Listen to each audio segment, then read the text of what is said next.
So what's new, man? You look like you're getting lots of sun. Yeah, I have been, mate. Um, I'm not sure if the last time I spoke to you, I think was last Christmas. It was around Christmas time, December last year, I think. I think So I had just gotten to Grand Pacifica, right? yeah, it sounds about right. Um, Yeah,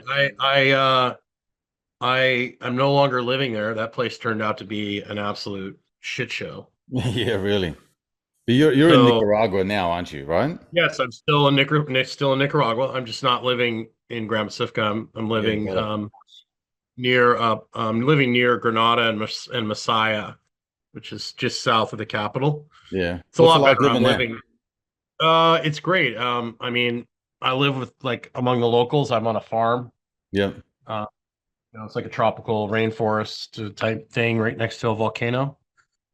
that's It's great. way better. It's the gated community. It's like, you're behind this gated community and it's a lot more expensive. Like my rent here on this house is $600 a month. Oh wow. Okay, You know, it's that's just, nothing. yeah. No, it's I heard great. you So you're building a gym. Is that right? I was gonna build a gym at the beach there, but that place turned out to be it kind of so like say I owned a Lexus, like you know what a Lexus is, right? Yep. Car Lexus, yeah. Say I told you to come shop at my Lexus. I had a Lexus dealership, and I told you to come shop at the Lexus dealership. And then when you showed up, all I had was Hyundai's. Yeah. Right? You'd be a little disappointed. Not that there's anything wrong with a Hyundai. Sure. So I want to build something outside around here for me to play around on, but like you don't open a business here to make money. It's a third world country. There's nobody like there's not enough people that have money to make money here. Got it. But I use, I sell t-shirts and stuff to help. I sponsor some different people and different things here, so I use the money from that for that. Yeah, got it. But it sounds like it's a beautiful lifestyle to have in terms of I um can live like I live like a multi-millionaire in the US yeah. for $2,500 a month. Wow. I got a cleaning lady and she cooks all my food, does my laundry, That's incredible. you know. Yeah. So I mean, and it's just I don't have to work as much and it's just they still love the family here. They stay out of your business Mm, as long that's as you don't good. talk politics. They All don't the talk good politics as long as old-fashioned you don't talk values that politics. seem to be of disappearing lately. Well, like just to give you an example, like we they have the town near here is called Diriomo, Hmm. and the road in the town is literally been dirt for forever and ever, and they finally paved the road, so they had like a 3 day party, Yeah, nice. and like all the women were wearing like the traditional like Central American like colonial dresses, and people were just happy, and it's just people here still love family, they still respect the elderly. That's You good. pretty much you just mind your own business. I had a little hiccup. I had a little bit of a flare up in my cellulitis that I haven't had in years. Mm. I went to the pharmacy and got on a mild antibiotic, IV vitamin C, and cleaned it up in like 3 days, 4 days, and it cost me $60. Like, That's sweet. so Yeah. you go to the pharmacy here, the pharmacist has to not only be a pharmacist, they also have to be a nurse. So Oh, unless you're like got a serious chronic condition, everything's treated at the pharmacy for yeah, got dirt it. cheap. That's so So good. yeah, you can buy ivermectin over the counter here. Yeah, nice. I remember traveling Yeah, through go ahead. Europe several years ago when I took the family over. And my boys, their mum, they've had a family home in Macedonia, Yeah. and it's kind of similar. So I think like the denar over there was, I think for every Australian dollar you got 39 denar, and the cost of living was super low. You'd pay like a dollar 70 for a coffee and 250 for a whiskey. Like it wasn't really incredibly expensive. Everything was very simple and kind of basic. They had internet. They Mhm. had most of the technologies that we have here in Australia, but the cost of living and the living in the housing sort of side of Yeah. things was like on a lower level. No one was like, living at large, Sure. so to speak. But certainly everyone was like living off the farm. Like the land Yeah. was still, a lot of the produce and everything like that was coming Mhm. from Yeah. surrounding villages. And Yeah. just the simplicity of life there, Jim, was like, it was really welcoming for the first time in my life, because I'd never been overseas before, and I just worked my freckle off in business. So I used to own a real estate practice, and I sold a real estate business and Hmm. made some money and went over there. And yeah, and it was just like, I basically brought me to tears when I went into the farm. Everyone's like, "You're not going to like the simple living style. The meat's different, the food's different. It's just a different way of life." I Hmm. went out into the back of the vineyards and I burst into tears. It was just a beautiful experience. I loved every minute of it. We went back a couple of years later. So when I was in the coaching space and had online businesses and things like that. And so I could live and work there. And we Hmm. did it for like 3 months. So we would sort of base ourselves in Macedonia, and I would work a week and then would travel, get a car and travel to, to Italy, or travel to, wherever. Like it was just, Sure. it was great. We went to Croatia, we went to Albania, like we went to heaps of places. And so I just go here, there, and everywhere. And yeah, it was such a beautiful experience. My kids still talk about it to this day. It was an amazing experience. Yeah, and it's a lot like that here. It's simple. I mean, the average wage here is 300 US dollars a month. Yeah, yeah, So, well, I'm considered. I make good money, but I'm considered a multi-gazillionaire here. So, yeah, right. That's good. You yeah, seem like you're really enjoying yourself there, and you look nice and relaxed. How was the last? Like we've got the last time I interviewed you, we were sort of getting to know each other. We're talking more along the, obviously, nutrition and sport and yeah, yeah, lifting and all that kind of stuff. But yeah. since sort of getting to know you virtually, I mean, we have a lot of similar interests and viewpoints of Sure. the world and things like that. We've got quite a few mutual connections. How did you go through like the Is pandemic this the and official? Is this the official interview now, yeah, or is this? this is official, mate. Yeah, Oh, okay. it's pretty relaxed. Okay. Um, how did you go through the pandemic and all those sorts of things? Like, was that the catalyst or the motivation for you to sort of get out of Dodge, so to speak? Or Yeah. That was well. I honestly, when I met Dr. Cruz, Dr. Jack Cruz, yeah, I just um, had him on the two weeks ago. yeah, I saw that. Um, Jack's an interesting cat. He isn't. Um, You guys look similar. You know that? You could be brothers. we've I well, yeah, I think I'm a little leaner than Jack, but You definitely are. yeah, I, a, I a lot didn't of I people, didn't a say lot who of was the better people, looking one. I just said you look similar. right, right, right. Well, a lot of people have said we have similar like deliveries and similar like we speak similarly. I tend to be a little less abrasive than Dr. Cruz, but when Jack pointed out, when Dr. Cruz pointed out that I was a human zoo animal, um, that was when I was like, I've got to move south. I've got to, for my own health, some of the challenges I'd had. And when he basically pointed that out, that's when the wheels started turning in my head. Hmm. And then of course I've always just known that I think the West is, it's just why should I work my ass off just to meet a certain standard of living where I can live somewhere else? I don't have family, I don't have kids. Hmm. Why do I want to crush myself just to have a certain standard of living where I can go live somewhere else where it's less stressful? Um, I get treated the way I want to be treated. This is one of the only places in the world. This place in Mexico were two of the few places in the world that didn't lock down during COVID's. So, Really? um, yeah, that was a big part of it. I looked at El Salvador or Ecuador. I looked at El Salvador too, but El Salvador was a little more expensive, and they hadn't cleaned everything up back then. Nicaragua was a little better. The Nicaragua was probably safety per dollar is the best Hmm. here in Central America. And then when they locked me down, I was, they were talking about basically in order to be a business owner in Kentucky, you had to get the shot. or you couldn't work with the public. And I was just like, the fact that they're even talking about this, I'm out. So Mm. then I moved to Florida, Yeah, right. spent some time there, and then I've spent, the last couple of years helping Dr. Stillman get, coaching into his medical practice. So Yeah. That seems yeah, like a good synergy between you both. You're bringing sort of his,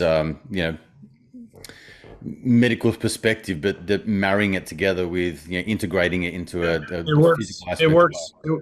It works very well. It worked very well for a long time. It's an interesting synergy, but definitely the coaching aspect of things is definitely something. Habit changes. I mean, that's what it's all about. Is one, integrating these quantum biology things that Dr. Cruz talks about. Getting people to get outside so they become healthier mentally, spiritually, physically, from a redox perspective. To use Dr. Cruz's language, Hmm. so that people are craving less. They're not medicating with food as much. They're in a much better place. They can make better choices. But having in a medical practice, being able to teach people how to like change their habits and to reinforce and to help people with habit change and give them things that are sustainable. Most doctors just, they say, hey, take this pill, or I'll see you in 3 months, and there's no follow up. It really, the beauty is in the coaching and the follow up. And then, when you coach people, you start to learn about like a lot of the emotional stuff that they have going on, um, that might be leading to a lot of the coping. I read the book, The Body Keeps the Score. Yeah. And, when I started going through, have you read that book? I tried to read the book, and I also tried to listen to the audio book. It's a difficult read, but It's I've probably brutal. like five or six Absolutely, chapters in. it's absolutely brutal. Yeah. But what you can do, I mean, especially there's some things that people have gone through in that book that make my literally. I'm not a choir boy. I've seen some pretty horrific things in my day, and it made my stomach turn. Some of the things these people went through, and Mm. you go through when you have trauma, particularly when you're young, you pick up these coping mechanisms. And from my own past, I was reading, the thing that really helped me with that book was like, oh, that's why I have that bad habit. That's why I have that bad habit. That's why I have that habit. And not good or bad, but that's why I have that coping mechanism. Oh, that's, when this happens to you when you're young, this is the coping mechanism that comes with that. So it made it a lot easier for me because I grew up in a religious home. You're made to feel guilty about a lot of things, and it made sense. Like, okay, this is just what I was doing to medicate myself, make myself feel better. Well, what I need to do is I need to go back and do EMDR or neurofeedback or whatever, and deal with the actual trauma so I can put it behind me, so I don't need that coping mechanism anymore, or I need to replace it with something else. Um, and a lot of people, they just, they're using food, they're using their job, they're using, modern life to just medicate themselves so they don't ever slow down enough. So if you can get people to be present, you get them to be a little healthier, all of a sudden they start taking a look at themselves and they're like, oh man, I've got all this crap in my closet I got to clean out. And then finally they're healthy enough. And the people that don't, usually what happens is they crash and burn and they're forced to deal with it, right? Mm. And some people never learn. So, that in the medical side of things, like it's important to have that support system there for people, and just to get them going in the right direction of overall improving everything, right? So that comes down to our five fundamentals, which is walk outside 3 times a day, eat a protein at every meal, get the lights off at night, have good social connection, high quality water, and that's it. So Yeah. you get people doing those things, and all of a sudden they're in a better place, and they can actually have the ability to look at themselves and particularly look at who they are, um, instead of maybe blaming other things, or looking for peptides or TRT or supplements. So you don't really have a good relationship with yourself. You really can't do much in the healing department. Yeah, for sure. It's really it's such a basic thing though, Jim. Like when you think about it logically, it makes total sense. But until you start to actually break it down into the habit and lifestyle that we have been, I guess, indoctrinated to believing that this is just normal. It's a normal way of being. Right, You right. really have. no clue as to how good you can actually feel. And Mhm. through a process of elimination, your body just naturally starts to heal itself. And Sure. and again, it's just like you just don't think that it's like when, like you mentioned, light and things like getting sunlight, three times a day. People don't realize just how much, and Jack Cruz talks about this a lot. And I didn't get to talk about light or anything on the podcast. That guy just gave me a history lesson on what was going on in the world. But Sure, sure. When he talks Jack's a like a lot pit bull. about When light, Jack's like the pit bull. Once he latches onto something, like just get out of the way. Yeah, He's gonna go. 100%. So I couldn't get a word and in edgeways with that bloke. I appreciate him for that. Um, I think he's not for everybody, that's for sure, and he doesn't want to be for everybody. And some people need somebody like Jack. I know I did you know, when I was going through my health crisis. I needed somebody to like grab me and shake me. Some people need that fiery, Baptist minister, you're going to hell kind of thing. And then other people need some mentoring, they need some nurturing, so Yeah, and that might be from the same person, it might be from different people. So but yeah. but yeah, it really is getting the organism healthier. The thing I worry about this generation coming up, how old are you? 46. Okay. So you're close to my age. We actually knew what it felt like to feel good, right? Mm, Because what would happen is during the week we'd be playing outside and doing our thing, and then maybe your mom or dad let you stay in and watch TV on Saturday for the cartoons, and you watch TV most of the day. And you remember how horrible you felt after you watched TV all day watching cartoons? yeah. I do. I remember when I would, stay up late watching TV. There was like what, three channels when I was growing up. Or we'd stay in and watch cartoons, and I just felt like garbage. And the problem is today is these kids have been handed a phone while they're like 2 years old. Yeah, And a lot of them have lived an indoor life their entire life. So they don't really know what it's like to feel good. Right. yeah. So I worry about, and the thing is, like, what do you do when you have a kid that has had a whole childhood of screens and never getting outside and not playing? Is that damage undoable? Mm. I don't know.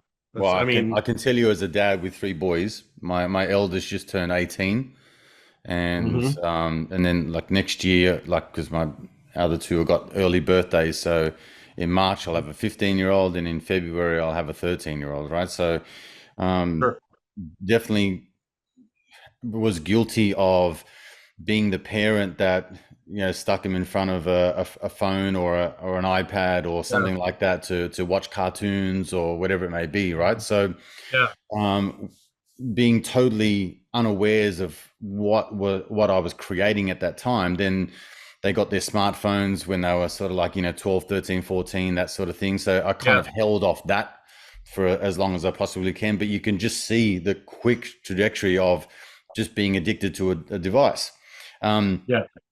for me Well, I mean, personally, I struggle with it. I was just about to say that. Like for me personally, I have been a poor example because it's a large part of my life in terms of business and things like Yeah. that. Yeah. But I have Yeah. had moments of being really addicted to it, in terms of just not being able to put it down and things like that. And I still struggle at Or times. getting anxiety when you don't know where it is. Like, oh my God, I mean, Yeah, that's right. Or the battery's going my flat. phone's gone. Like, where the Yeah. hell is it? I mean, I mean, it's designed to do that. I mean, it's crazy. Yeah, it's bullshit. I've only just recently switched my phone to permanent sleep mode, so it's in grayscale all the time, so it's less attractive, and that seems to be helping. And having moments where I can just put it away and stuff like that. But Yeah. I guess what I do, Jim, is I kind of say to my kids, I understand you want to play video games and you've got your phones. I see it as a almost like a necessary evil to a degree. So I'll trade you the time on those devices for exercise and for outdoor activity and things like that. So I think it comes down to the parents, and I'm not saying that every parent needs to go and lift weights and do jujitsu or MMA or some Right. shit like that. But I think they really need to have more balance in leading by example. Like I can't sit Sure, here, sure, my sure. kids at their age, I can't say to them, do something and then I don't do it, because they'll just call me out on my bullshit straight away. They go, you're fucking used Right. to your phone, like you've got it all the time. So why tell me to do one thing when you don't do that sort of things, right? So I need to Yeah, live as congruently as possible, so they can see me as a shining example of the right. things that I do well and also not so well, and how I correct that all. So I'm kind of winning to a degree, where I've got my kids now, like my middle guy just joined the gym with me. We're training together and stuff like that. The younger two, we're doing MMA together, and the older one I really need to work on, because he's been through his HSC now, his high school certificate. So I need to get him kind of like out of the screens and the tests and all that kind of stuff, and then say, right, yeah, let's work on your fitness and your mental health and all that kind of stuff, and bring that Sure, back. sure. But that's how I do it, and I don't. I'm not suggesting that I'm actually like cured the whole thing or there's a resolution behind it, but that's how I see it. I just like you can see the addiction part of it. I can see myself scrolling through aimlessly for no fucking reason, other than just Right. my thumb just does this like uncontrollably. Right. So I can see it. I understand the balance and how it fucks with your mind, and I also understand that, dude, when you hit sunlight, like one of my recent businesses that I created, I'm in the sun all the time. It's an outdoor service-based business. Mhm. It's in the trade sort of industry and stuff like that. So I'm in the sun all the time, but then getting rid of seed oils, cleaning up my water, um, getting rid of like a lot of sugars and stuff like that. I've just noticed my skin change. I can stay in the sun for a long time. Whereas Yeah, 6, 7, 8, 10 years ago, I'd be like, my slogan was white skin's healthy skin. I would just say, right. like, Sure, I sure. can't go in the sun any longer than 10 or 15 minutes. I'll start to go red and burn, but it's just all the shit that I Yeah, was eating at that time. My body's healing over time. sure. Well, then you build up your solar callus. That helps a ton too. But I'm so glad I don't have kids. Like I couldn't imagine being a parent today. But Not I that have bad. this discussion all the time with parents. When I was training kids, they'd tell me like the kids they don't, they won't eat this and they won't do what I tell them. And I said, well, what do you do? And they're like, what do you mean? I was like, they're going to emulate you. So if you're eating garbage, they're going to eat garbage. And if you're telling them, to turn off the TV and you're watching TV at 11:30 at night, they're going to do what you do, right? So, and then kids with autoimmune diseases and stuff like like I've had 5, 6 year old kids with autoimmune diseases that I've worked with the parents, and I'm like, you guys have to set the example on this. Well, he doesn't want to go outside. Well, he's 5. You grab him by the arm and you drag him outside. Like you just do it.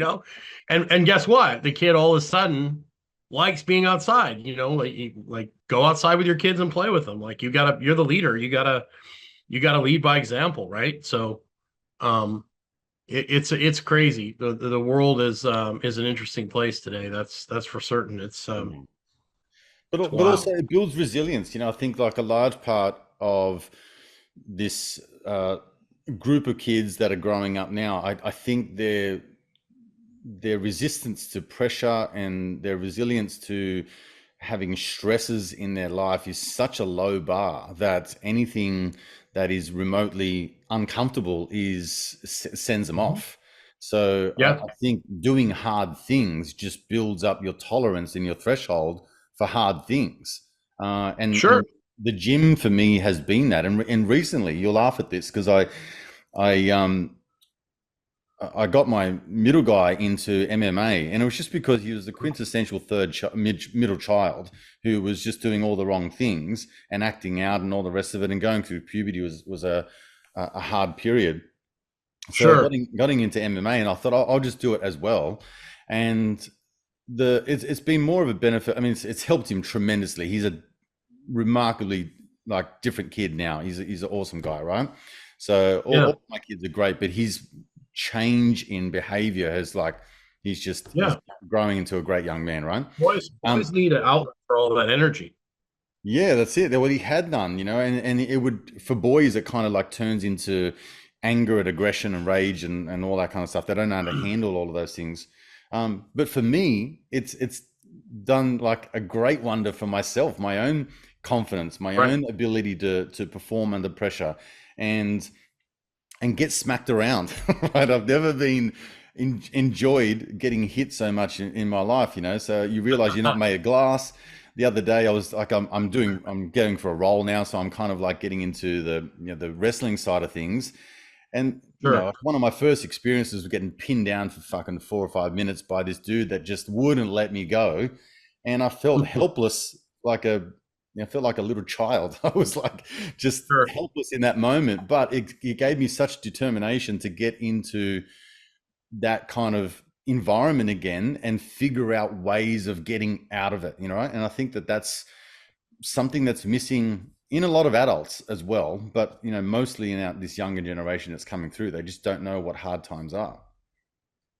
Well, they're about to find out, I think, unfortunately. Yeah, I think so. Um, well, adversity is a huge part, and we've been sold this narrative. Like, I mean, everything comes so easy today. You know, like you call Uber Eats and they come and deliver food to your house, and you know, kids don't have to do really any manual labor anymore. You know, um, it's the easy code, and that leads to weak people. You know, and so I worry about the kids not being physical and not playing, um, them not having the ability to handle stress in high stress situations, because that's what play is. It gives you the ability to handle things when things go sideways, right? Yeah. That's why animals play fight, and that's why animals roll around and they, so when it's real, they actually have the skill set to do what they need to do. And we got a whole generation of kids who just missed out on all of that, competing, Mm. being physical. I mean, like actually having consequence. Like when I went to school, fighting was frowned upon, but it was very, very well known that if you were a tool, you were probably going to get tooled, right? Like somebody was going to kick your ass. Yeah. And now, you go to prison for that. They'll throw kids in jail for doing that. It's just like, so it's a totally different culture, um, for sure. And it's gonna be interesting. But we have a generation of people that like here, that one of the reasons I love it here is like they're still plowing fields with oxes here, like two Wow. oxes and a plow, and then like half the people here raise their own chickens and their own cows, and Mm. it's like if the power goes out here, things really don't change much. Like most people don't have air conditioning. It's like the power goes out in the US. Yeah, everyone flips Man, out. oh, it's a Chaos. nightmare. All Mm. the food's spoiled. Like people here know how to survive, without Mm. all the luxuries. Most of the people here have like one light bulb in their house. That's it. Yeah, yeah, right. I heard you on So another podcast say that they don't have, do they have incandescent lights, or that they don't have many, the lights are different? I don't know. I'd have to look and see. I don't know if they still have incandescents here. I know I've got some fluorescent bulbs, but they don't have LEDs and things like that at the level they do in the States. Like Yeah. there's no street lights here. There's maybe one or two, Wow. you know. I mean, it's like when it's dark here, it's dark, like real Yeah, dark. that's good. So yeah, it is good. They just don't have the infrastructure. Now, if you go into Managua or one of the big cities, they do, but generally speaking, like the lights are just not. It's nothing like the U.S. Yeah. Yeah, I And think we need to. most people here eat every meal outside, and most people here, their house is actually outside. Like they have an area. Like I'm on my patio right now, but Mm. most houses, the middle of the house is open, and so the breeze can Oh, come wow. through. Yeah, nice. Right? So they have like a garden and a courtyard in the middle of the house. Yeah. And most of the houses here from the outside look like garbage, and then inside, um, it's beautiful. Yeah. So, That sounds amazing. well, a lot of people do that so that people don't pay attention, like, Yeah, the sure. outside of your house. They're just like, oh, this house is a dump, right? Yeah, But then yeah. you go It's inside, unattractive. it looks like a palace. Yeah. And a lot of the hotels are like that too. You pull up to a hotel and you're like, man, this place looks like a total disaster. And then you go into the courtyard and you're like, wow, this place is beautiful. That's So, good.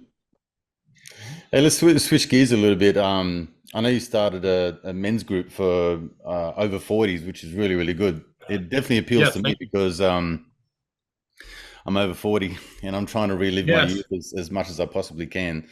Um, so one of the things that I've really got a keen passion for is to reverse the clock, right? I can't do much about this head of mine, but I can definitely do something about the body.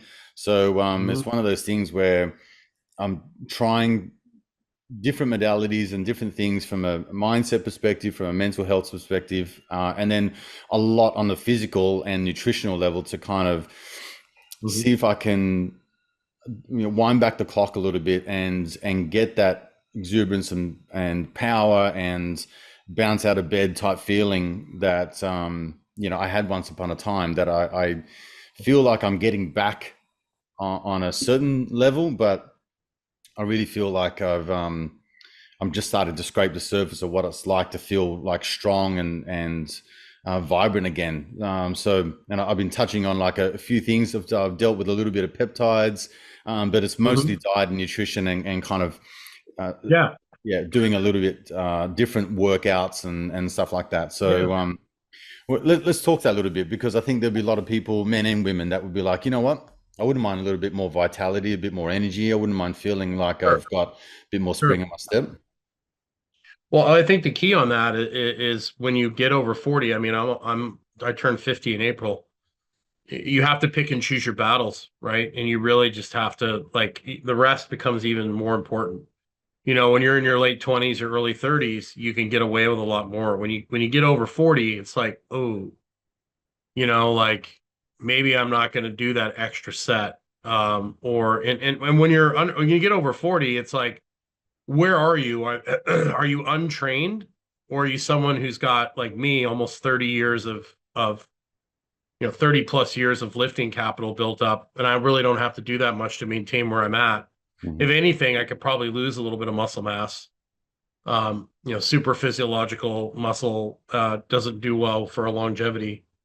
Um, so it's a matter of picking and choosing your battles and being a little smarter with the energy you do have. Um, Pacing yourself, being smarter about things. I think it's very wise to really focus on the fundamentals. I think peptides, HRT, all those things have their place, but most people go to that well first. They're like, why can't I get out of bed? Why do I have no energy? And instead of like working on getting outside more and taking care of themselves, they reach straight for the hormones. And then Mm. when they don't fix their lifestyle issues, they don't fix their environment, then they end up the hormones end up losing their therapeutic runway. So Yeah, I it's think a I think as fast you get backward sort of older, approach, isn't it? yeah, I mean, you don't want to build a foundation on tools. You build a foundation on a foundation, and then you use the tools to enhance the foundation, right? But most people, they're reaching for the GLPs, they're doing all the fancy stuff. That's what they're building their foundation on, and that doesn't end well for most people. And then you just have to be really selective. If you're a beginner, you can make incredible gains, but if you've been training for 30 something years, for me, it's about maintaining, and then it's just about picking. I think we also get smarter about. I think we get smarter about choosing where we put our effort, because a lot of times, when you're younger, you have all this unlimited energy, and you just kind of spend it just randomly. And when you get older, you start thinking about, okay, I've got this much energy. What am I going to invest that in? Mm. Am I going to invest that on a night going out with my friends where I have a couple beers and back when I've never really drank beer, but or I have a couple Jack and Cokes or whatever, and when I'm 25 or 30, I just shake that off. But now at 50, if I go out for a night on the town, it takes me 2 days to recover from it. So Yeah, it's like you just make smarter choices, right? You hope you do anyways. yeah, And then I think in inventory, when you're 40 plus, you've got to start doing an inventory on, I did a video on this the other day. I don't spring this on people right off the beginning, because a lot of people don't have in the beginning, when they're in a bad place, like they don't have good habits. They can't handle really going into deep work. And so I really try and get people in a better place, more with addition than subtraction. Like adding, getting outside, adding protein, all those things. But then once you're in a little better place, like writing down everything you do for like a week, like, I get up, I look at my phone. Then I go into the bathroom and I shave.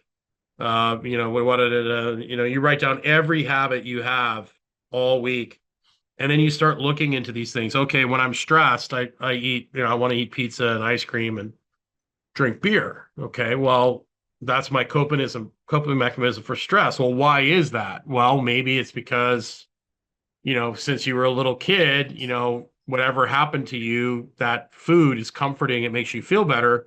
In order to beat that, you've got to do some work to take care of that so you don't use that coping strategy anymore. Maybe you need to replace that with, like, when I'm stressed, I eat a chicken breast or whatever. Maybe it's a bowl of blueberries with whipped cream on it, or Cool Whip or whatever. Who Yeah. knows? But a lot of times we when we're older, we have to take a deep look at, like, okay, is that 2 or 3 beer a night habit really worth the price? Maybe I've gotten away with it for 5 or 10 years, but now, I don't have the capacity to recover from that. And, that beer habit, it's probably just to numb me. I really need to, like, get to the root of why I have to numb myself. Like, am I uncomfortable with who I am? I don't like who I am. And a lot of people just don't have the ability to slow down and ask themselves these questions because they're too busy scrolling through their phone or spinning in their head, right? Yeah, that's right. Do you find that when you sort of tip the scales are over 40, do you think that your body needs less in terms of nutrition or less in terms of training? Like from my personal perspective, I seem to be maybe it's in alignment with what you're saying. I'm choosing to spend my energy in certain ways, and I feel like for me to spend an hour in the gym is exhausting. So like I find that once I hit that 35, 40 minute mark, I'm kind of spent Mm-hmm. mentally, to be honest with you, right? So I try Sure, and sure, make the sure. time in the gym as enjoyable as possible.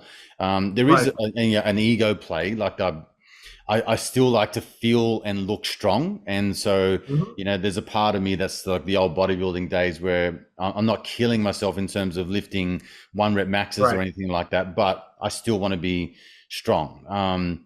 Same with the food side of things. I've had experiences where, do I need to have 6 meals a day? Like in my personal opinion, I don't need that anymore. I don't need to maintain a 100 kilo frame. I don't, I can do that Yeah. on 2 to 3 meals. Sure, sure.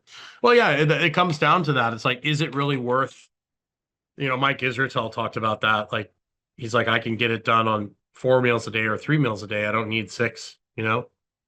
Um, so it just becomes like, what is your true priority? And, like, when you're 50 and you've trained, you have, like I have, I've trained since I was like 13 or 14 years old. Mm. That's a lot of training capital. I really don't have to train that much to keep what I have.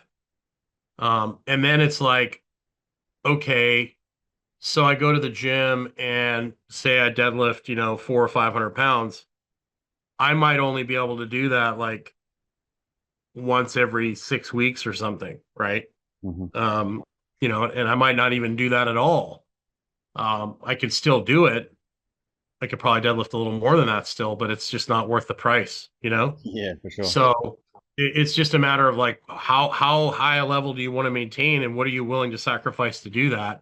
For me, it's more of a matter of moving. Like, I want to make sure I'm active every day, especially since now, before, when I owned a gym, I was constantly loading plates and moving things around and demonstrating exercises. And so I don't get to move around like I used to. So I really have to make moving a priority, like getting up and getting in the pool and jogging in the pool and Mm. moving around and doing stuff on the ground. And those things are super important. How many times are you in the gym per week? How many times do I actually go to the gym? Yeah. It's about three. Yeah. Okay. Like yesterday I did hack squats for like sets of 10 to 12 with some offset push-ups and some pull-ups on, like, the assisted pull-up machine, so I could do more reps. Hmm. And then after that, I did like step ups, one arm rows, and some shoulder press. And then I did some knee raises and some carries. That was it. I went home. Yeah, nice. Yeah, well, I So think that's good. It's very simple, you know. Like, are you training for hours on end in there, or are you sort of in and out in like half hour, 40 minutes? I'm in and out in less than an hour. And the nice thing is here, like I just do a couple warm ups. And it's so warm and so Yeah, muggy that I'm you're sweating. ready to Like it go. doesn't take me, well, in Florida, it would take me a while to warm up too because all like the gyms here don't have air conditioning. So like, and they're all like open air. So Hmm. 5 minutes and I'm sweating like you wouldn't believe. And I really don't need to warm up that much. Whereas I remember before I left Lexington, Kentucky, and then in Florida, I would come into the gym. It'd take me 10 or 15 minutes to get rolling and moving. And here it's like I just kind of move around a little bit and do some bear crawls and maybe do a couple Turkish get-ups and I'm ready to go. Yeah, right. So that really helps save a lot of time. Yeah. Do you get much into, I don't know, whether the buzzword is like functional fitness, or do you get into any other sort of movements that kind of help you be What movement strong in isn't certain is positions? what movement isn't functional? Yeah, true. Good point. All these names are so I try and basically incorporate some sort of floor stuff. I try to do bear crawls. I try to do, traditional strength training limits movement, right? You're compressing, you're pulling your shoulder blades together to bench. Yeah. You're pulling your shoulder blades together on the squat. In order to produce large amounts of strength, you've got to be stiff and you've got to have less mobility. Hmm. So I try and incorporate things in my like if I'm doing like say I'm doing like an incline hammer press, maybe I'll have them both up like this and I'll press one side at a time. So I get some shifting and turning of the rib cage. I have this attachment right here. I don't do it to build mass, but I'll put this on the pull down and I'll sit um on the floor Hmm. and I'll put my knees under like the bench and I'll pull one side down on this side and I'll reach with the other side and I'll exhale and do the opposite so that I'm Right. actually shifting through my thorax. I'm making sure that I'm really reaching on the one arm row. That's where bodybuilding has a little bit of leg up on powerlifting. They generally do most things with a full range of motion. And then I'm managing my rib cage and my pelvis, making sure that I'm not ultra extended all the time. Mm. But I'm doing lunges in a way that I get into my hip a little more. I'm doing some stuff like my buddy Lee Taft. He has this drill that he has people start doing with a stability ball first, where you'll like roll it across and reach, and roll it across and reach, and then you'll basically progress to like a medicine ball. Yeah, right. It's almost like so a lot of people lose the ability to shift into their hips, and most people don't realize that when you walk, it's a series of rotations. Like your pelvis is rotating this way, Hmm. and your upper body's rotating the opposite way, right? That's why people who bodybuild and powerlift, they end up walking like tin men because they lose the Yeah, ability that's to rotate because they've created so much compression from the lifting. So I try and do things like landmine presses and things like that are getting me shifting and moving so that I'm not this giant fire hydrant that dogs pee at while I walk, pee on while I walk down the street. yeah.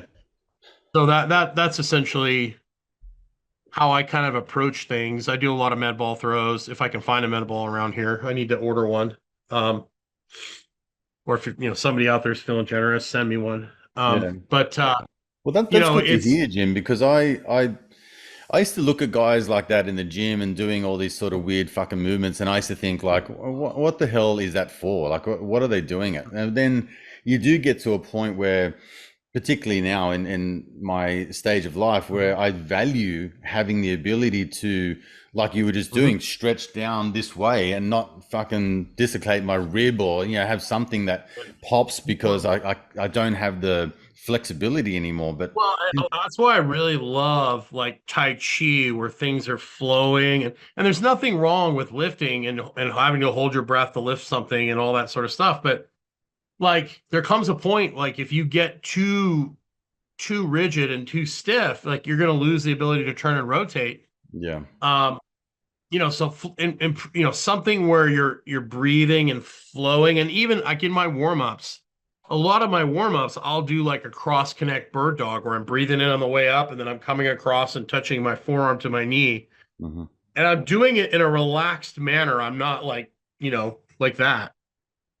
And Yeah. I'll do things that are relaxed, like shadow boxing, where, I'm flowing. I'm not like, hold. A lot of people do everything. They'll do dead bugs with like braced instead of breathing through it. So, there's a time for that. There's a time if you're deadlifting for fives or you're squatting for triples or whatever, you're going to want to hold, Valsalva maneuver.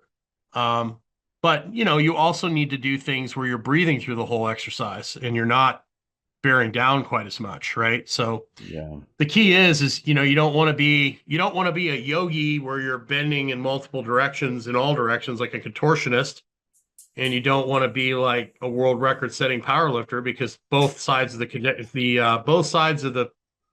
equation end up with joint issues. So Mm.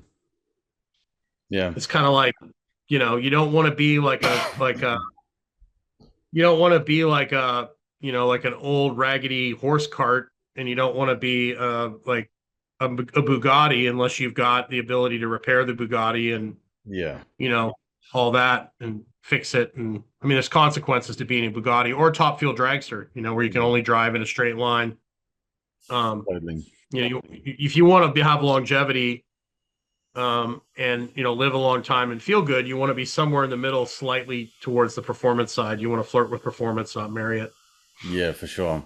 Well, I mean, for me, I think a, a concern that I have going forward, and I used to have guys that were my age now when I was 20 say like, man, you're going to pay for that when you're older because, you're lifting all these heavy weights and you're not going to be able to move. And used to tell them to like, go shove it because they didn't know what they were Yeah, talking about, right? But now I yeah, am yeah.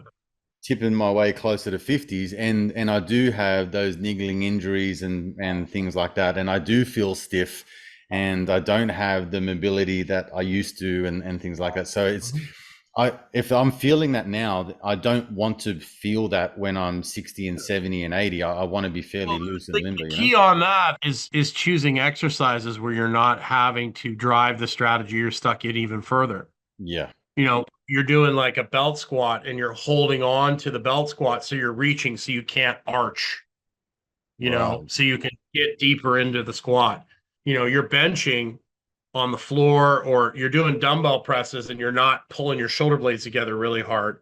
And so you're actually, when you do the dumbbell press, you're actually bringing one side down and you're reaching with the other side so that you're actually creating some shifting and some movement as opposed to like, locking it together and then you're doing this half range of motion thing It's where, all rigid. you're just basically reinforcing your chest and your thorax to basically lock down and so you can lift bigger weights. But it has an outcome, it has a consequence, and it's not necessarily good or bad. It's just like there's trade-offs. Like if you're going to be a world-class power lifter, you're not going to be a world-class golfer. Like it's just Yeah. can you eat and compensate? Sure. But like it just, so if you've been lifting for a long time, you've got to incorporate more flowing, more breathing, that sort of thing. And then you've got to do things in your workouts that undo a lot of the stuff that you've done to yourself for the last how many years. Like for Mm. guys that have pulled their shoulder, like you think about it, most guys in the weight room, they're doing pull downs with their chest out and their shoulder blades back together, right? And they're Mhm. they're they're not going all the way up. And so they're not getting a full range of motion. They're not letting their shoulder blades move. And then guess what? They're doing curls the same way. Their shoulder blades are pulled together. Then they're doing tricep extensions with their shoulder blades pulled together. Then they're deadlifting with their shoulder blades pulled together. They don't do anything when they're reaching at all, right? Yeah. So, what's your dog's name? Sky. He's a beautiful, beautiful guy. Is he Pitbull? Yeah. Now Yeah. she's Okay. American Staffy. Okay. Yeah. So they don't do anything where they're reaching at all. So everything's like this. They got the Jordan Peterson pull your shoulders back syndrome, Sure. and they wonder why they've got, all of a sudden they have to wrap their elbows to bench and because they can't, they're losing Low internal elbows, external sore rotation. Yeah, shoulders, elbows, knees, and migraines. and so yeah. And Yeah. that's just a trade-off of all the adaptations that, that's where you can switch to like a safety squat bar so you don't have to pull your shoulder blades together. Sure. Trap bar is a little friendlier. So you can change things and you can like round over a stability ball when you're done working out. So you can open that upper back up and get air back there. Yeah. So there's a lot of adjustments you can make to make you move a little better, and you're never going to be as much weights as I've lifted over the years. I mean, I'm never going to be an amazing mover, but I can make it so that I don't get any worse. You know, I know what you mean. um, so you can do like step up cross connects. You can do there's all sorts of great things you can do to get your body moving better, and then making sure that you're not reinforcing the pattern that you're already stuck in. Yeah. And it's If training that those makes sense. joints and muscles and tendons to act differently, So I think there's like anything, you got to start from scratch again and kind of build your way up. But I do like those. I'll have to try a few of those things, benching on the floor and doing those extra movements with the squats. I do like doing the goblet squats. I like doing Turkish get-ups. I think that they're really challenging, for like just the maneuvering of the Mhm. kettlebell and getting it up and using your core and all those sorts of things are really conducive to a stronger, mobility in terms of being able to move with resistance, which is where most people Well, sort of fuck up. yeah, They kind of have a sore back or they dislocate their cartilage in their rib just from coughing because you know, right. everything's so They're so rigid. stiff. Yeah. Well, that rib cage is supposed to be able to move and be pliable, right? And all the years of lifting, it becomes stiffer and stiffer and stiffer. The one of the best things about like things like Turkish get-ups and that, and a lot of people will poo-poo them, is just rolling around on the floor. Like, how do you think we learned how to move in the first place as a child? Mm. You lay on your back and you play with your feet, and then you roll to your side, and that's how you get up. So as you get older, I think it's so important for you to get down on the floor. It's not going to like increase your muscle mass. Like bodybuilders and stuff will poo poo on it. It's like, no, it's not going to make you like a better bodybuilder, but it's going to keep it so that you can shift your weight and shift your air around and your guts around so that you don't blow your back out turning and putting a dish away, in your kitchen, right? Yeah, that's right. Just the So, simple because things that you take for granted. that's usually how most meatheads hurt themselves is Yes, like exactly right. they pick up the dish and they go to put it away and it's like and then they Yeah. drop it. And I yeah, remember it's doing just it mad. just hopping into the car. I grabbed the top of the car as I was coming in, and my rib just felt like I had a knife stuck in it. So, and I was like Yeah. that for a Mhm. few weeks before it started to get better. Yeah. It's crazy. Well, and then also teaching like guys that have been lifting for a long time, they're so high threshold, they're so used to moving with like bearing down everything. Like I had a lot of clients in the past that I worked with in person that were using like a 600-pound deadlift strategy to walk. Everything was stiff and rigid. They were holding their breath, Yeah. instead of like getting them to relax and flow. And it's crazy. You would have them like just do simple things like stand on one foot, and their body would be like, shaking, or something simple So like true. putting them on the ground, like with their back on the ground and their feet on the bench. Hmm. You do this to a lot of bodybuilders. You put a little pillow behind their head or a power lifter, you put the roller in between their knees, and you just have them like squeeze the roller and just raise their feet up off the wall or off the bench and just have them hold a 90-degree angle with their hands up. And they literally, it's very difficult for them to hold that position. Or you get a power lifter and you lay him flat on the ground and you just tell him to lift his arms off the ground. Oh my gosh, like you can't do it. It's just so a lot of times it's just adding enough stuff in that's different than what they've been doing. And obviously if you're trying to be the strongest guy in the world, you're gonna have some sacrifices and some, with a lot of these adaptations come extreme levels of performance, right? But there comes a point where, what's more important, you being able to walk down the street or you deadlifting 900 pounds, Yeah, for you sure. know? So, I know we talked about getting the foundations right and making sure that you've got that nice platform to build upon. But once you get to that point where you feel like you've got that under control, I mean, there's a lot of interest around peptides and around all these sort of TRT and Sure, things like sure. that is going around for the last couple of Yeah. years. I mean, look, back in my bodybuilding days, I just I took gear just because Yeah. That's what you needed to do to be competitive, and all the rest of it wasn't for anything other than getting bigger and leaner and recovering quicker, Yeah. right? But these days, I feel like the stigma around taking testosterone or peptides is lessening to the degree that, if Yeah. I can take a Panadol to relieve a headache, for example, and whether you agree with that strategy or not is irrelevant, but Mm. you've got an assistance to help you, right? So Yeah. everyone's quick to go to the doctor and get a prescription for something, some sort of ailment that they Sure. might have. So to me, having experimented with peptides, like I don't feel like it's a negative thing. I feel like I'm just giving myself a leg up, maybe a 10% Sure. increase in help that can help me recuperate, get a little bit Yeah. leaner, heal my gut,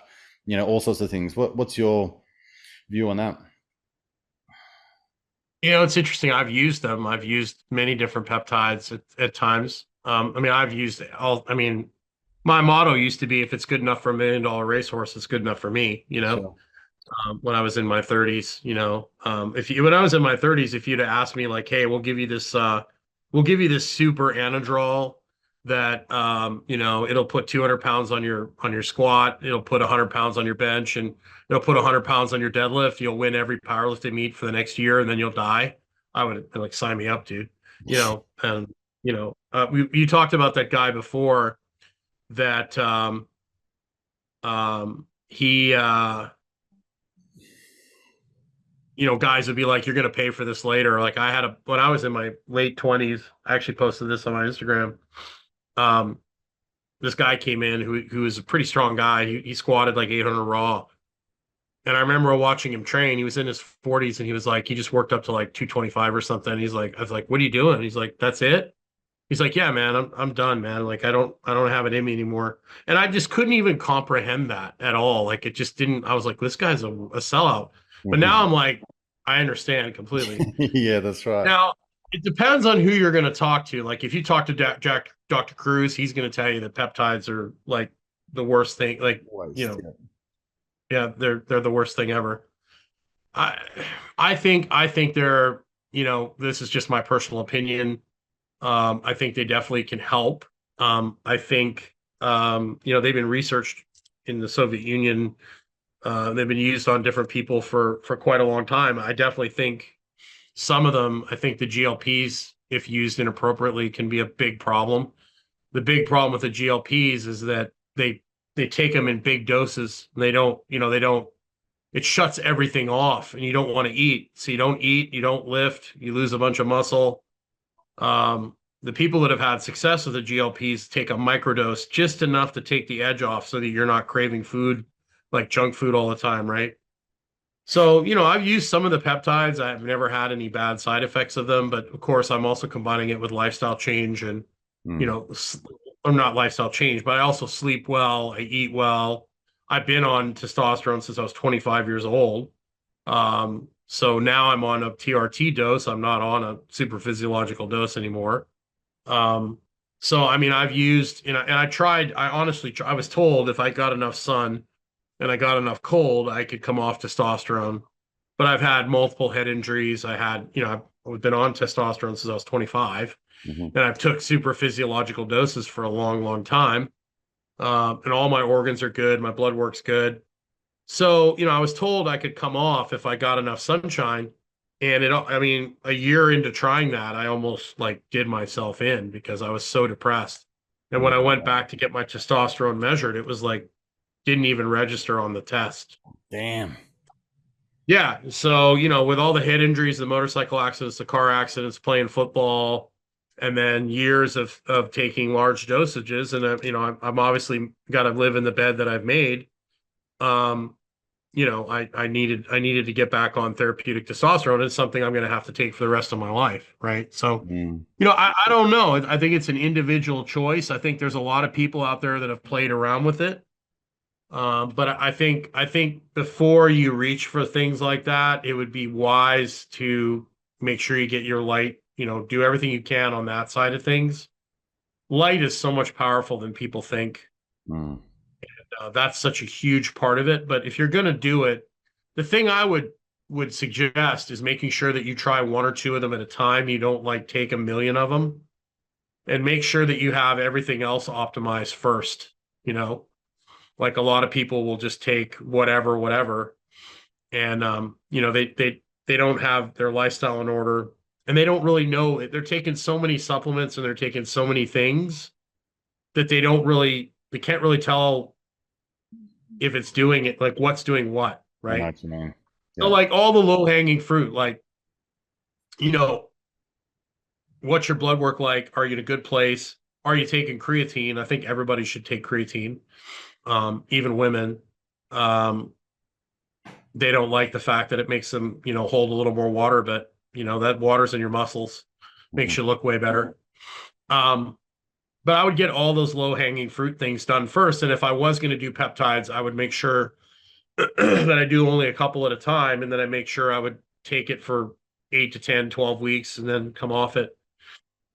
Just like anything. I mean, other than me, for me, I can't, I've got to take testosterone for the rest of my life, Mhm. but I'm doing it in moderate to low dosages. But you want to cycle it like anything else, and you want to be smart about it. And then, of course, there's the risk of like, where is it getting made? Who's making it? Yeah, So, that's a challenge. yeah. So you've got these research companies, but they show a lot of promise. There's been, a lot of success with, things like BPC 157. Hmm. Um, a lot of people have I've gotten some really great results using that. So I just say use caution and be diligent about it. That's my take on that stuff. Yeah. But Look, I think you make some really good points. That I feel like my personal journey has been that it does take quite some time to undo a lot of the past um, things that you've been doing in your lifestyle, so like if you've been out of the sun for many years and working in an office, and you're not really exercising as hard as what you could have, and you're not pushing yourself to that sort of limit, or at least testing maybe what your limitations are on a regular basis. If you're not constantly reducing the amount of carbohydrates, sugars, seed oils, Mhm. like all of those things that kind of really muddy your system. And then also, if you're not doing things like meditation, if you're not uh, getting out in the sun, if you're not being alone with yourself, if you're not maybe Yeah. digesting your thoughts and your emotions too well, like if there's other things that are conducive to higher stressor levels, I think that to unwind all of that is not like it's in a month's time you just feel like there's a night and day difference. It's kind of like Yeah. a layered approach. I don't know if it's just me the way I am, but it's taken several years to sort of get to the point where I'm like, you know what? I feel like I'm at that level of healing within my body and in my mind and in my spirit. Like Yeah. there's so many things that kind of all intertwine together, that now Mhm. maybe I can tweak things and I can notice the difference. Whereas, like you said before, if you're just doing the peptides, or you're just taking the pill, or you're just doing whatever, you don't really know, without the process of elimination and getting to that baseline, what is Right. actually moving the lever. Well, and you got to look at the price too. Like peptides are really expensive, right? Really Mhm. expensive. Most people that, want to look better, feel better, they could take something like metformin, which is very cheap. And there's a lot of research out there that shows that it improves gut health. It lowers inflammation. It helps with autoimmune diseases. So something like metformin that's really, really cheap. It's been studied for, almost probably more than creatine. It's been around for a long time. Yeah. Something like that, as long as the problem with regular people that take metformin that are diabetic is they continue with their horrible lifestyle and they don't make any lifestyle changes, and the metformin runs out of its therapeutic runway. So there's all sorts of things you can use that are tools to help you go in the right direction. But are you actually making the habit change? Are you changing your lifestyle? Or are you like one of these people that's like, I eat nothing but junk food and I don't lift weights and I'm going to take a GLP and I'm going to lose a bunch of weight. Yeah. And they take it at a large dose and then they end up losing most of the weight, ends up being muscle mass, and they end up getting in a worse place than they were than when they started, right? So Yeah. a lot of it is like, okay, what tool am I going to use to help myself? Um, but most people, if they just quit eating so much processed food and they drank higher quality water and they got outside and they took care of all these basic things, they don't really, most people don't need the fancy stuff. You Mm. know, most people don't get to take the basics serious enough. Yeah, Um, absolutely. but if you wanna cheat code it, I mean, I have no leg to stand on. I mean, Yeah. done performance enhancing drugs for almost half my life, so Mm. I can't really pass judgment on anybody. Yeah, I Other don't than think there's getting any judgment to pass. I just think that it's like, what you're saying is you can have a Ferrari, but if you put sand in the tank all the time, it's just going to run like shit. It doesn't really matter what's under the hood, you know. So, well, and on the other side of it too, I would say, a Ferrari even on shitty gas is still a Ferrari. Now, if you have like what's the crappy car in Australia? Like it's Lada in Eastern Europe. Like what's the shit car in Australia? What's the I name of don't it? know. I'm trying to think. Yeah, There's a name for a car. It's like here, like Fiat. It's just like the little Fiat. Those little Fiats are just like garbage. yeah, Or if you have a lawnmower, it's still a lawnmower, sure. right? And that's what most people are running around. They're running around in a lawnmower, right? Jack uses this analogy with mitochondria all the time. Like your mitochondria is a lawnmower. It's not a V8, and you're worried about, you've got a lawnmower and you're worried about try to put jet fuel in it or like high octane gas. Sure. It's still a lawnmower, Yeah. right? So if your body is basically your mitochondria is in a bad place, and there's things you can take to improve your mitochondrial function, but you start throwing all this expensive, like people will tell me, they're like, man, I want to take, what should I take, branch chain amino acids? I'm like, how many grams of protein are you eating a day? They're like, well, like kind of maybe 60 grams a day. It's like, dude, Yeah. like you're just gonna make your pee expensive. Like at least get, like why would you spend 30 or $40 for a container this big that's gonna last you 2 weeks when you Yeah. haven't even like eaten the food that you need? Like go get That's some it. chicken breasts, go get some eggs. So you'll have these people that have this like, lawnmower engine, or they have a Lada, or they have like a really shitty car, Hmm. and they're putting like racing tires on it, right? And Yeah. that's, where you should be working on improving your car. And then, these fancy things will do much better. But I've seen people that were in a really bad place that have used some of these things along with, lifestyle change to make some major changes, so it's highly individual. And it's got to be made, the decision has to be yours. That's why I'm not like, oh, go out and do it. That's your decision. I'm just telling you, the pros and cons from my view. Um, but if you don't fix the underlying root cause of issues, you're going to run out of therapeutic runway eventually. So you That's just it. kind of have Yeah. to Just a band-aid solution. correct. Yeah. Hey Jim, where can people go to check out your men's group and your membership and things that you got going on? Yeah. So you can go to vitalitybrotherhood.com. And Vitality Brotherhood. Okay, cool. yeah, I kind of threw that together here. It's a new group. We got about 40 or 50 people in there right now. I do like a coffee thing every week.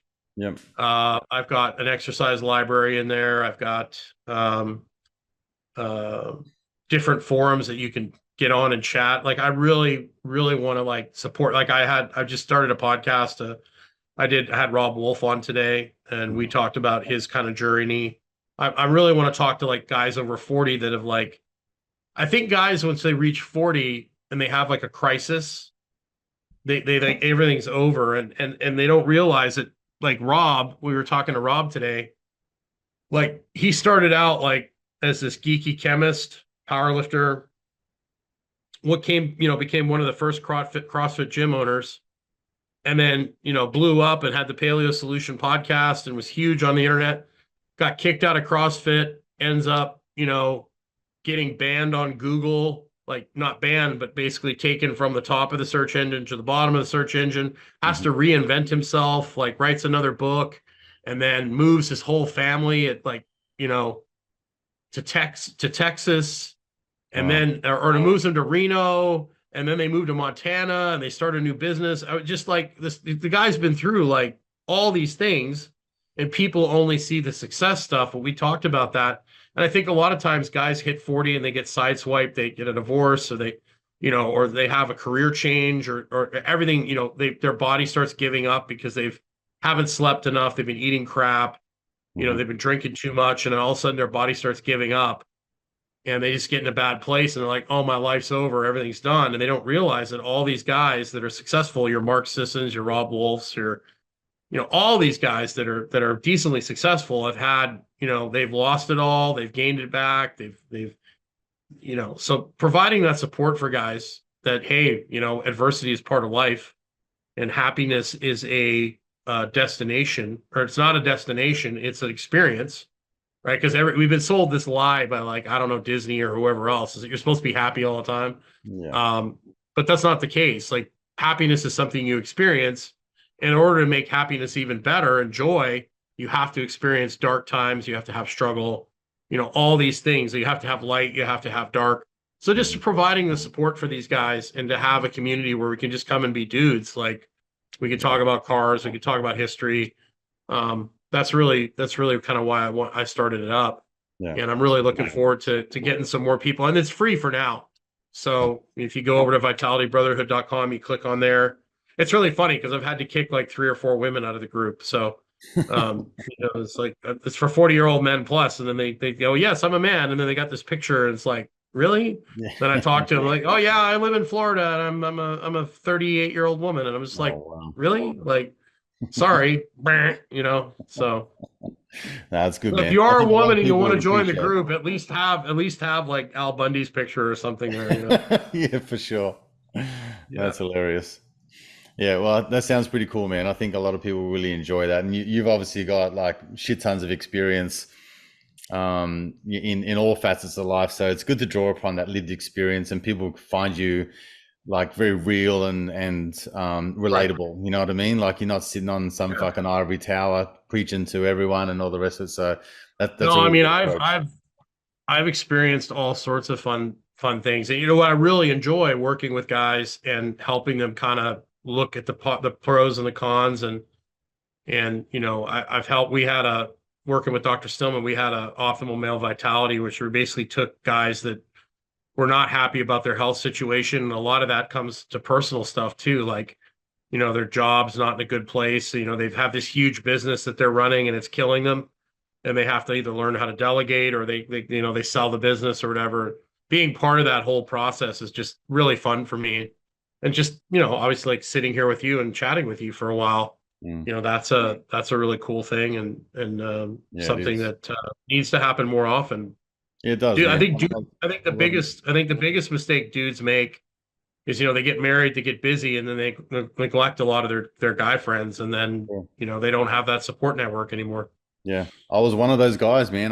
That's exactly what I did. You just get lost in your family and your work, and you distance yourself from those sorts of friendships and relationships that are Yeah. really important. It's very cathartic for guys to have open conversations where there's no judgment, and we can kind Yeah. of just spitball and share ideas and things like that. So yeah, I think it's a very Yeah. valuable thing, for men and women. But I know with my experience, like women tend to kind of naturally congregate into groups and share ideas and thoughts and bits and pieces, and guys just just don't. We're kind of Well, wired a you little know, they different. hang us upside down and burn us at the stake, but there's a difference between men and women, and women tend to get together and talk about their feelings and talk about how they feel about things, and they don't really talk about solutions, which is totally fine. Like that's the way they're wired.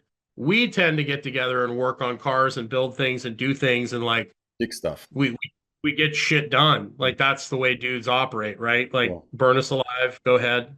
It's fine. I'm fine dying on this hill. You know, and there's of course exceptions on both sides, right?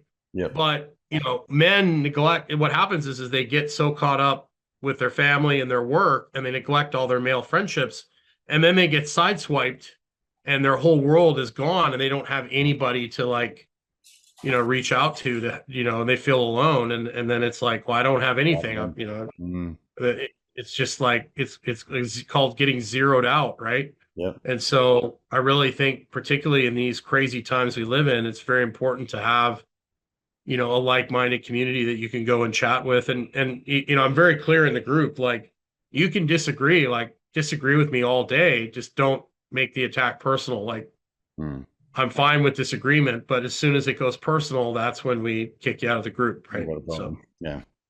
That's cool. Cool. Excellent.